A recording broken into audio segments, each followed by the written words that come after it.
زمانی دایک لە ساڵی 1999 لەلایەن نەتەوەی گرتووەکانەوە بە ڕۆژێکی جیھانی دانراوە و 21 شوباتیش تایبەت کراوە بەو یادە.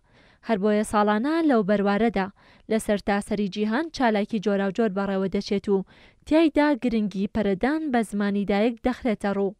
لەو چوارچێوەیەشدا بەشی زمانی کوردی کۆلێژی زمان لە زانکۆی سلێمانی لە ژێر دروشمی زمانی کوردی ناسنامەی نەتەوەیمانە بە جلوبەرگی کوردی و نمایشکردنی پارچە کەلەپوریەکان یادی ئەو ڕۆژەیان کردەوە.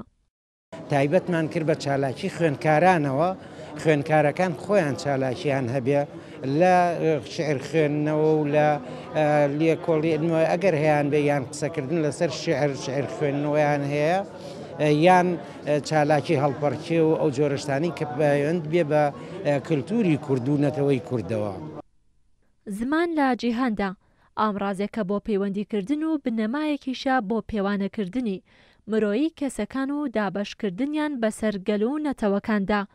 گەلی کوردیش لەو چوارچێوەیەدا توانیوێتی کە زمانێکی تایبەت بەخۆی هەبێت بۆ گفتوگۆکردن و لێک تێگەیشتن و دەربڕینی قسەکانی ناخیان.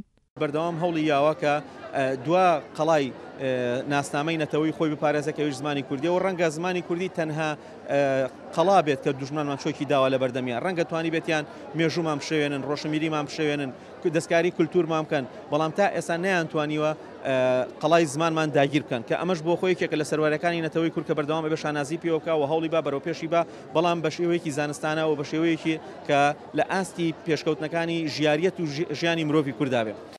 لەسەر تاسەری جیھان 40 ملیۆن کورد بە زمانی کوردی قسە دەکەن و مێژووی زمانی کوردی دەگەڕێتەوە بۆ سەردەمی هێندۆ ئێرانیەکان کە خۆیان یەکێکن لە بنەماڵەی زمانە هێندۆ ئەوروپیەکان.